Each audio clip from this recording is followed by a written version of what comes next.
Sôm có rụp chùm riệp xúa đo bong bóng từng ọc khía. Thằng ngày ní, đâm nạ rương chanh mọc lộn tiệt hái. Tẹ tôn cho mùi nâng rương muối đai bẹ bòn cho mùi nâng đàm chờ muối nơi gần đà phùm. Xâm rạp rương ní phong đáy khá nhóm ban tà tùa bì lục bù mà nẹ đai chia sạch nhiệt khang mà đai bọc khá nhóm. Đai con mọc bì chùm ngày hai quạt bàn mà lên tẹt khá nhóm. Hai mình tọp máu bộ quát con như giấy khá nê lên. Đã xa tại quát khan chụp khá nê dụ đai hai chẳng. Về để quạt mặc đó có quạt đi dây cái này cho mùi nâng mà đài cái nhóm đã chia bóng bộ rồi bỏ quát lúc đó pe giúp bộ dương có bàn nhằm hà chung cái này hay rung bệnh nút bật to pi nhằm hà chung cái này hái bộ dương có bàn đi dây rừng đã bẹ pon cho mùi nâng màu tròn có nâng trong phù mình họ liềm nút lúc bù rồi bỏ cái nhóm có bàn lơ rừng muối mà ray rạp rạp bộ cái nhóm đã bẹ pon cho mùi nâng màu tròn có nơi bài phùng sọc bỏ quạt quát có bàn đi dây tha nơi không phun sọc muối nơi cái bài phun rồi bỏ con ruột nữ miên đam chơi mùi đỏ thông hãy đốt trong nên còn đòi phun tại mà đong hãy lục bùi bỏ nhóm ban bần to tiệt tha đam chơi ni phong đáy miên là dụ ca cha na từ hơi rồi hốt đo nẹp phun khá na cắt mọc to chùm nón kia có lên squall piប្រភពរបស់វាទៀតផងហើយគេក៏គ្រាន់តែដឹងថាវាមានអាយុកាលមករាប់រយឆ្នាំណាស់មកហើយជាកន្លែងមួយដែលស្ងប់ស្ងាត់គួរឲ្យព្រឺព្រួចខ្លាំងមែនទែននៅពេលយប់ពេលហ្នឹងលោកពូរបស់ខ្ញុំបានបន្តទៀតថាកាលដែលឆ្នាំ2008ណានៅលើដើមឈើហ្នឹងមានបុរសម្នាក់ដែលរស់នៅក្នុងភូមិហ្នឹងបានទៅចងកសម្រាប់ខ្លួននៅលើដើមឈើហ្នឹងហើយធ្វើឲ្យអ្នកភូមិនៅទីហ្នឹងមានការភ្ញាក់ផ្អើលខ្លាំងមែនទែនព្រោះដែលថាដើមឈើមួយហ្នឹងមិនដែលមានអ្នកណាទៅចងកសម្រាប់ខ្លួននៅទីហ្នឹងក៏មិនដែលមានរឿងហេតុការណ៍អីកើតឡើងដែរតាំងពីគេរស់នៅតចំនួនគ្នាមកម្ល៉េះហើយពេលហ្នឹងមិនត្រឹមតែផ្អើលអ្នកនៅក្នុងភូមិហ្នឹងទេហើយក៏លេចលឺរឿងហ្នឹងមកដល់ភូមិស្រុករបស់លោកពូខ្ញុំនៅក្បែរហ្នឹងហើយបន្ទាប់មកគាត់ក៏ទៅសួរនាំរឿងហេតុដែលពាក់ព័ន្ធជាមួយនឹងបរិសម្នាក់ហ្នឹងជាមួយអ្នកភូមិអ្នកស្រុកដែលរស់នៅក្នុងភូមិហ្នឹងហើយគាត់ក៏បានប្រាប់លោកពូខ្ញុំថាកាលដែលបុរសហ្នឹងបានទៅចងកសម្រាប់ខ្លួននៅលើដើមឈើធំហ្នឹងដោយមូលហេតុគឺគាត់បានខូចចិត្តជាមួយនឹងសង្សាររបស់គាត់ហើយអ្នកនៅទីហ្នឹងក៏បានបន្តទៀតថាដោយសារតែឪពុកម្ដាយខាងស្រីហ្នឹងបដិសេធជាមួយនឹងគាត់ពេលដែលគ្រួសាររបស់គាត់បានចូលទៅស្ដីដណ្ដឹងហើយឪពុកម្ដាយខាងស្រីហ្នឹងបានបដិសេធជាមួយនឹងបុរសម្នាក់ហ្នឹងដោយប្រាប់ថាគាត់បានលើកកូនរបស់គាត់ហ្នឹងឲ្យទៅអ្នកភ្នំពេញម្នាក់ដែលមានហើយគេជាអ្នកធ្វើការហើយមានរូបរាងសង្ហាថែមទៀតផងហើយរឿងនេះហើយជាហេតុនាំឲ្យបុរសម្នាក់ហ្នឹងមានការខូចចិត្តមានការខកចិត្តជាខ្លាំងដែលមិនអាចនឹងបន្តរស់នៅបានបាយក៏មិនឃ្លានទឹកក៏មិនស្រេកហើយក៏ធ្លាក់ខ្លួនឈឺទៀតដល់ពេលថ្ងៃមួយអត់មានអ្នកណានៅផ្ទះជាមួយគាត់ទេឪពុកម្ដាយរបស់គាត់ហ្នឹងក៏បានចេញទៅធ្វើការនៅឆ្ងាយហើយបុរសម្នាក់ហ្នឹងគឺនៅផ្ទះម្នាក់ឯងដោយមានការពិបាកចិត្តតែយើងហៅថា depression ណាហើយបន្ទាប់មកគាត់ក៏មកចងកសម្រាប់ខ្លួននៅលើដើមឈើហ្នឹងបន្ទាប់ពីចងកសម្រាប់ខ្លួនក៏គ្មានអ្នកណាដឹងដែរដោយសារតែដើមឈើមួយហ្នឹងវាមានស្លឹកក៏ទ្រប់រົບពេកហើយល្ងិតឆឹងហ្មងដោយសារវាធំបន្ទាប់មកឪពុកម្ដាយរបស់គាត់មកដល់ផ្ទះវិញបានជាបាត់កូនប្រុសហើយគាត់ដើររោពេញស្រុកពេញភូមិក៏ឆោឡោពេញហ្នឹងអញ្ចឹងណាអូហើយបន្ទាប់មកទៀតអ្នកភូមិអ្នកស្រុកហ្នឹងក៏ជួយដើររោដែររោគយ៉ាងណាក៏នៅតែរោគមិនឃើញចៃដន្យអីពេលហ្នឹងមានអ្នកភូមិម្នាក់ដែលគាត់ជួយដើររោហ្នឹងគាត់ក៏បានដើរទៅដល់ដើមឈើមួយហ្នឹងហើយពេលហ្នឹងគាត់មានអារម្មណ៍ថាគាត់ដូចជារយកហើយគាត់ក៏រៀងកាត់កគាត់ហើយងើយទៅឡើងលើក៏ឃើញបរិសម្នាក់បានចងកសម្រាប់ខ្លួននៅដើមឈើហ្នឹងប៉ុន្តែគាត់មិនប្រកាសថា 100% ទេថាជាបុរសម្នាក់ហ្នឹងស្រាប់តែគាត់ក៏ស្រែកផ្អើលឆោឡោដល់អ្នកភូមិអញ្ចឹងហើយក៏បានអ្នកភូមិអ្នកផងហ្នឹងក៏មកហើយក៏នាំគ្នាឡើងទៅស្រាយសាកសពហ្នឹងទម្លាក់មកពេលហ្នឹងឪពុកម្ដាយខាងប្រុសហ្នឹងក៏បានទៅដើររកកូនដល់ចុងភូមិឯណោះហើយស្រាប់តែលេចឮដំណឹងថាដើមឈើនៅកណ្ដាលភូមិឯណោះមានបុរសម្នាក់ហ្នឹងចងកសម្រាប់ខ្លួនពេលហ្នឹងគាត់មានអារម្មណ៍ថាតក់ស្លុតខ្លាំងមែនទែនគាត់ក៏បាន រុះរាន់ទៅដល់កន្លែងកើតហេតុមួយហ្នឹងស្រាប់តែពេលគាត់បានឃើញគាត់ឃើញថាអ្នកដែលចងកសម្រាប់ខ្លួនហ្នឹងគឺជាកូនរបស់គាត់ពេលហ្នឹងគាត់មានអារម្មណ៍ថាតក់ស្លុតខ្លាំងមែនទែនហើយពេលហ្នឹងផងដែរម្ដាយខាងបុរសដែលចងកហ្នឹងគាត់ក៏បានសន្លប់បាត់ស្មារតីហើយឪពុករបស់គាត់និងអ្នកភូមិក៏បានជួយសម្រួលដល់ម្ដាយរបស់គាត់ហើយក៏បានជូនម្ដាយរបស់គាត់ហ្នឹងទៅមន្ទីរពេទ្យហើយសពរបស់បុរសហ្នឹងក្រុមគ្រួសារបងប្អូននិងអ្នកភូមិហ្នឹងក៏បានយកទៅវត្តដើម្បីធ្វើបុណ្យតាមប្រពៃណីហើយគួរតែបញ្ជាក់ផងដែរថាពាក់ព័ន្ធជាមួយនឹងខ្មោចចងកខ្មោចស្លាប់ដោយគ្រោះថ្នាក់ចរាចរណ៍នេះចាស់តែងតែនិយាយថាគេមិនដែលយកទៅធ្វើបុណ្យនៅផ្ទះទេគេតែងតែយកទៅធ្វើនៅវត្តដោយសារតែសាកសពនេះ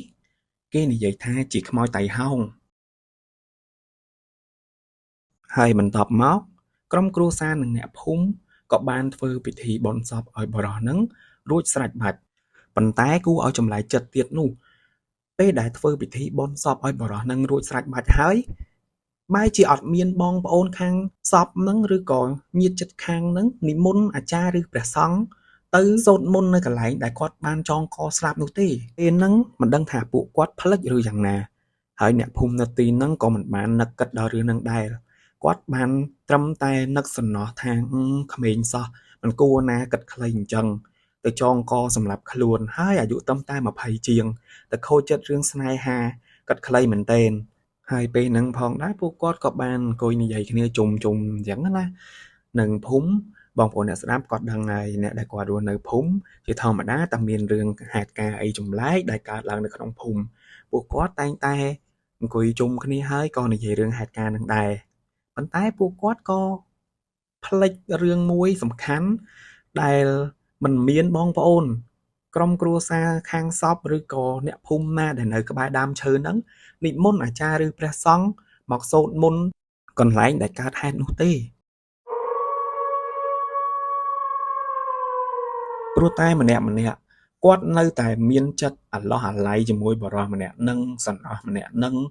ដែលបានស្លាប់ទៅដោយសាររឿងស្នេហានឹងឯងព្រោះថារឿងតូចតាចសោះបែរជាទៅបញ្ចប់ជីវិតហើយពេលនោះផងដែរលោកពូរបស់ខ្ញុំគាត់ក៏បន្តទៀតថាមិនយូរប៉ុន្មាននេះប្រហែលជាជាងមួយខែបន្ទាប់ពីបុរសនឹងស្លាប់ទៅណាពេលនោះអ្នកភូមិជាច្រើនតែងតែឮសំឡេងទៅហូរយំដោយឮសំឡេងបុរសម្នាក់ស្រែកថាហេតុអីបានមកបំបាយបំបាក់ខ្ញុំហេតុអីបានមកបំបាយបំបាក់ខ្ញុំតើខ្ញុំខុសអីគ្រាន់តែខ្ញុំមិនមានទ្រព្យសម្បត្តិហ្នឹងខុសមែនហើយអ្នកភូមិនៅក្បែរដើមឈើហ្នឹងគាត់ក៏បាននិយាយថាពេលហ្នឹងគឺជាពេលយប់មួយដែលមានខ្យល់បក់បោកខ្លាំងធ្វើឲ្យមែកឈើហ្នឹងបក់ប្រព្រីប្រព្រុសពេញហ្នឹងហើយបន្ទាប់មកអ្នកភូមិនាំគ្នាភ័យខ្លាចយ៉ាងខ្លាំងព្រោះតាំងពីដើមមកនៅក្នុងភូមិស្រុកហ្នឹងមិនដែលមានខ្មោចណាមកលងអញ្ចឹងទេគឺគេរស់នៅបានសុខសាន្តណាស់ហើយម្នាក់ភ័យឡើងញ័រខ្លួនអស់ទៅហើយបន្ទាប់ពីរឿងនឹងកើតឡើងមកគ្មាននរណាម្នាក់ហ៊ានដើរកាត់ដើមឈើនឹងបន្តទៀតទេនៅពេលយប់ក្រែងជួបប្រទះវិញ្ញាណដ៏កាយសាហាវរបស់បរិសចងកនឹងហើយអ្នកខ្លះណាគាត់ក៏បានប្រាប់ពូខ្ញុំថាពេលខ្លះគេឃើញស្រមោលស្ទង់នៅលើមែកឈើតែមិនដឹងថាជាអីទេស្រាប់តែពេលគេឆ្ងល់គេក៏ដើរទៅក្បែរនឹងគេក៏ឃើញបរិសម្នាក់នឹងតែម្ដងឈរនៅលើដើមឈើនឹងហើយបក់ដៃហៅគេហើយបន្ទាប់មកទៀតក៏មានអ្នកនៅក្បែរហ្នឹងគេក៏ឮសំឡេងមួយដែលស្រែកដដែលហ្នឹងហើយបន្ទាប់មកក៏មានអ្នកផ្សេងទៀតក៏ធ្លាប់ជិះកាត់តាមហ្នឹងដោយគាត់ជឿថាมันមានជារឿងអមនុស្សអីនៅក្បែរហ្នឹងទេព្រោះភូមិស្រុករបស់គាត់តាំងពីដើមមកមិនដែលមានរឿងអញ្ចឹងកើតឡើងតែពេលហ្នឹងគាត់ក៏បានជិះកាត់តាមដើមឈើមួយហ្នឹងលុះដល់គាត់ជិះផុតដើមឈើមួយហ្នឹងបន្តិចក៏បានឮសំឡេងមួយស្រែកហៅគាត់បងទៅណាបងខ្ញុំសុំទៅដែរហើយភ្លាមហ្នឹងបងប្រុសម្នាក់ហ្នឹងគាត់ក៏បានឈប់ម៉ូតូប៉ុន្តែគាត់មិនបានខ្លាចទេគាត់ក៏ងាកមើលគាត់ស្មានតអ្នកភូមិណាដែលសុំទៅជាមួយគាត់នៅភូមិក្បែរគាត់ខ្នោះណាតែគាត់ងាកទៅបែរជាអត់មានមនុស្សទេហើយស្រាប់តែគាត់ងាកមកវិញឈរនៅមុខគាត់តែម្ដង ហើយបន្ទាប់មកក៏ធ្វើឲ្យបងប្រុសម្នាក់ដែលគាត់មិនជឿទៅលើរឿងខ្មោចព្រាយបិសាចហ្នឹងណាធ្វើឲ្យគាត់ភ័យញាក់ញ័រទៅដល់ផ្ទះហើយជិះម៉ូតូបណ្ដើរស្រែកខ្លាំងៗបណ្ដើរជួយផងខ្មោចលងជួយផង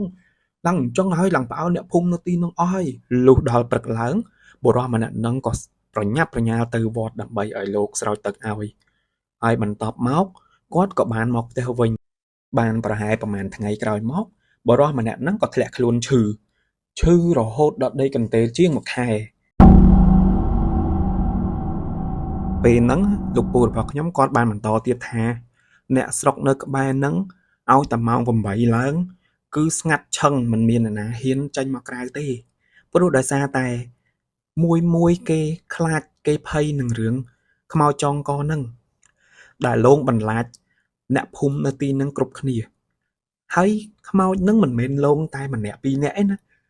លក្ខណៈអាចនិយាយបានថាលងជាសហគមន៍តែម្ដងហើយបន្ទាប់មកលោកពូរបស់ខ្ញុំក៏បន្តទៀតថាថ្ងៃមួយហ្នឹងក៏ធ្លាក់ដល់ខ្លួនគាត់លោកពូរបស់ខ្ញុំហ្នឹងថ្ងៃមួយគាត់បាន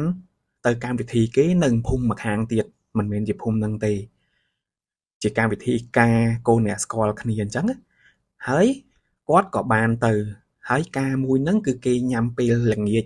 ដែលនៅលើសម្បត្តិគេនិយាយថាញ៉ាំពេលម៉ោង5ល្ងាចគាត់ក៏បានបន្តជិះម៉ូតូកាត់ភូមិនឹងធម្មតាទេប៉ុន្តែនៅពេលល្ងាចធម្មតាគឺមិនដល់ល្ងឹតទេគាត់អត់ខ្លាចទេគាត់ជិះធម្មតាប៉ុន្តែគាត់បាននិយាយថាពេលដែលគាត់ជិះកាត់ដើមឈើហ្នឹងពេលល្ងាចហ្នឹងគាត់ក៏មានអារម្មណ៍ថារៀងព្រឺដែរបន្ទាប់មកគាត់ក៏បានទៅកម្មវិធីហ្នឹងរហូតដល់ម៉ោង8យប់7 9គាត់ក៏បានត្រឡប់មកវិញហើយគាត់ពេលហ្នឹងរៀងស្វឹងស្រឿងដែរគាត់គិតថាខ្ជិលជិះម៉ូតូទៅឆ្ងាយវៀងភូមិហ្នឹងមកភូមិវារៀងឆ្ងាយដែរបើគិតទៅប្រហែលជា 4-5 គីឡូចឹងហើយណាមួយយប់ផងអីផងគាត់រៀងស្វឹងផងគាត់ខ្លាចគ្រោះថ្នាក់ចរាចរណ៍តែបើគាត់ជិះកាត់តាមភូមិដែលមានសពចងកហ្នឹងប្រហែលជា 2-3 គីឡូឯងដល់ផ្ទះគាត់ហើយតែលុះដល់ពេលដែលគាត់ជិះមកតាមផ្លូវក្នុងភូមិដែលដើមឈើធំមានខ្មោចចងកហ្នឹងគាត់ក៏បានឃើញបុរសម្នាក់ឈរនៅដើមឈើហ្នឹងភ្លាមហ្នឹងគាត់មើលមិនច្បាស់ដោយសារតែគាត់រៀងស្វឹងតិចហើយគាត់ក៏បន្តជិះម៉ូតូទៅមុខទៀតលុះដល់គាត់ជិះជិតដល់គាត់ក៏ឃើញបុរសម្នាក់បើកភ្នែកធំហើយមុខប្រឡាក់ស្រឈាមឈោកបក់ដៃហៅគាត់តែម្ដងពេលហ្នឹងគាត់ថាគាត់ស្វឹងក៏លេងស្វឹងដែរព្រោះឃើញច្បាស់នឹងភ្នែកពេកហើយគាត់ក៏បន្តទៀតថាពេលហ្នឹងគឺគាត់មិនបានជិះកាត់ដើមឈើហ្នឹងទេព្រោះគាត់ដឹងថាខ្មោចហ្នឹងបានលងគាត់ហើយគាត់ក៏បានបកម៉ូតូយ៉ាងលឿនហើយជិះវៀងផ្លូវភូមិដែលគាត់បានឆ្លងកាត់ហ្នឹងរហូតទៅដល់ផ្ទះហើយពេលដែលគាត់ទៅដល់ផ្ទះហ្នឹងសំបីតែលបងផ្ទះក៏គាត់បានបិទដែរ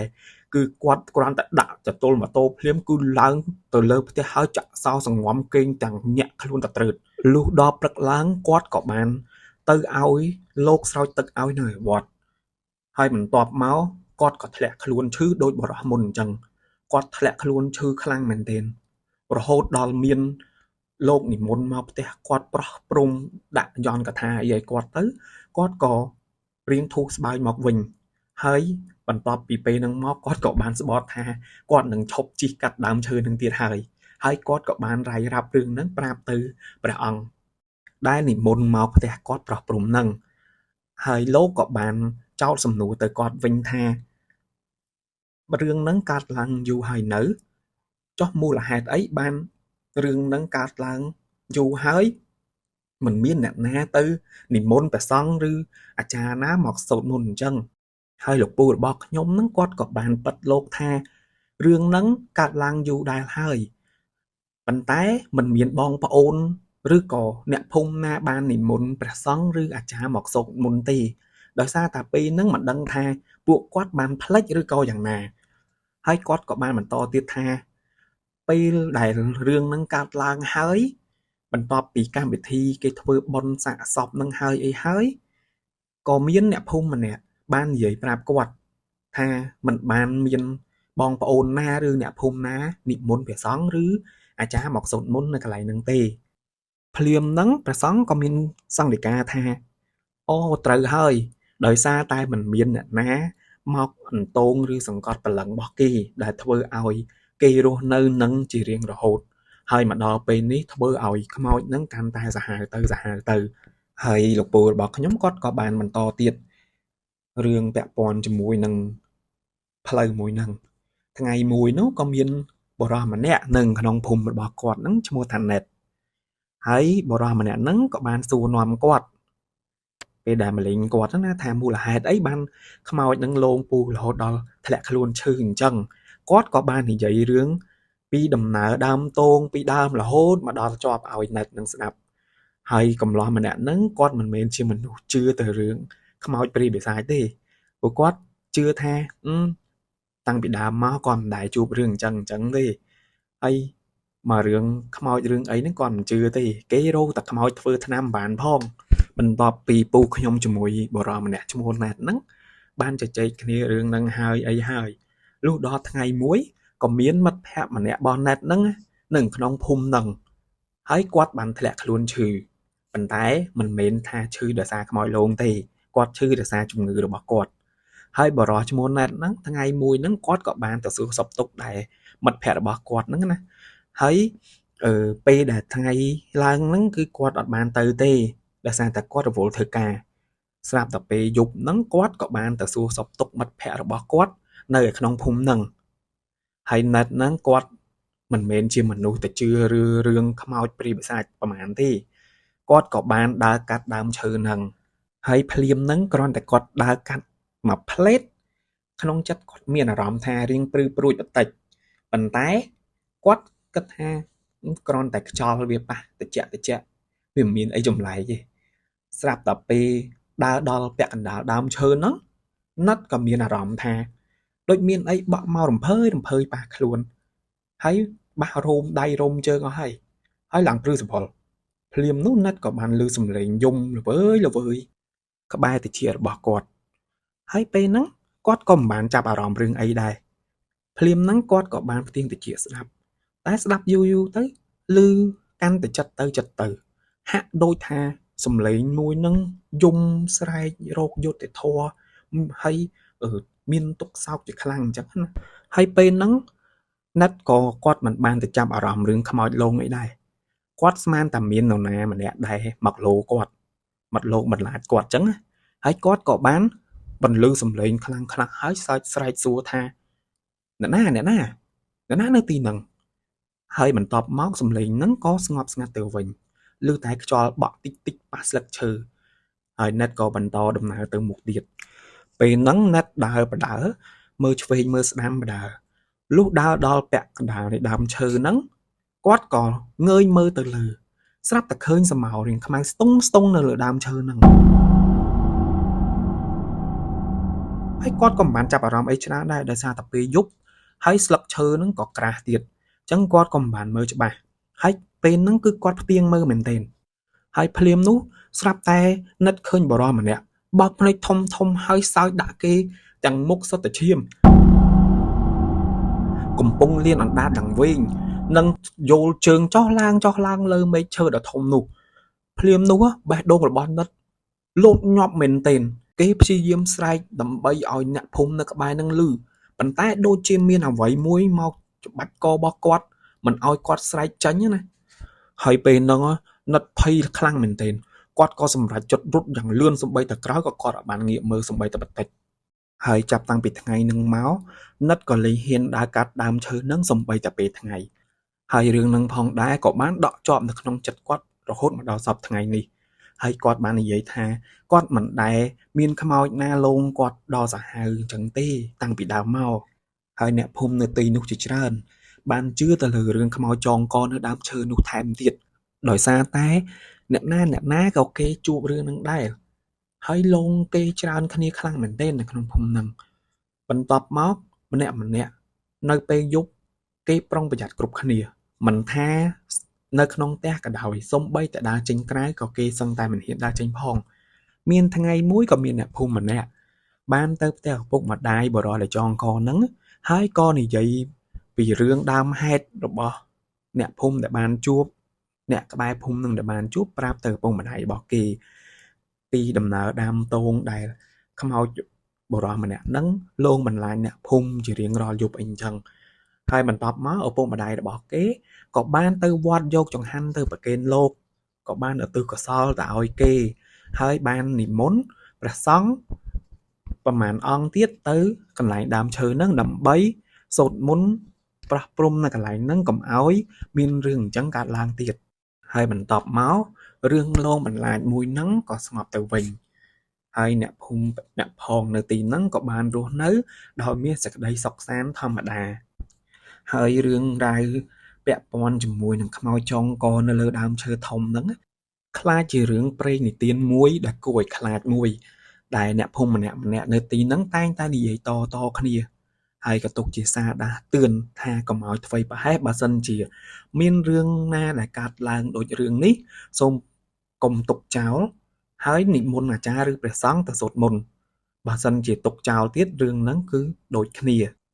គេនៅនឹងគេអត់មានទៅណាទេចឹងហើយគួរតែនិមន្តព្រះសង្ឃទៅសូត្រមន្តហើយរឿងរ៉ាវនេះ admin ក៏សូមស្លេះត្រឹមហ្នឹងហើយបងប្អូនគិតយ៉ាងណាដែរចំពោះរឿងរ៉ាវមួយនេះសូម comment ប្រាប់ម្នាក់មួយផងហើយបើសិនជាមានបងប្អូនណាដែលធ្លាប់ជួបនឹងរឿងស្តៀងនេះចាំជួយប្រាប់ admin ផងហើយជាចុងក្រោយក៏សូមអរគុណដល់បងប្អូនទាំងអស់គ្នាដែលចំណាយពេលវេលាស្ដាប់រឿងនេះរហូតមកដល់ចប់ admin នឹងរករឿងដែលកាចសាហាវខ្លាំងជាងនេះទៀតមកនិទានជូនបងប្អូនស្ដាប់កំសាន្តនៅពេលរាត្រីសូមអរគុណសូមជម្រាបលា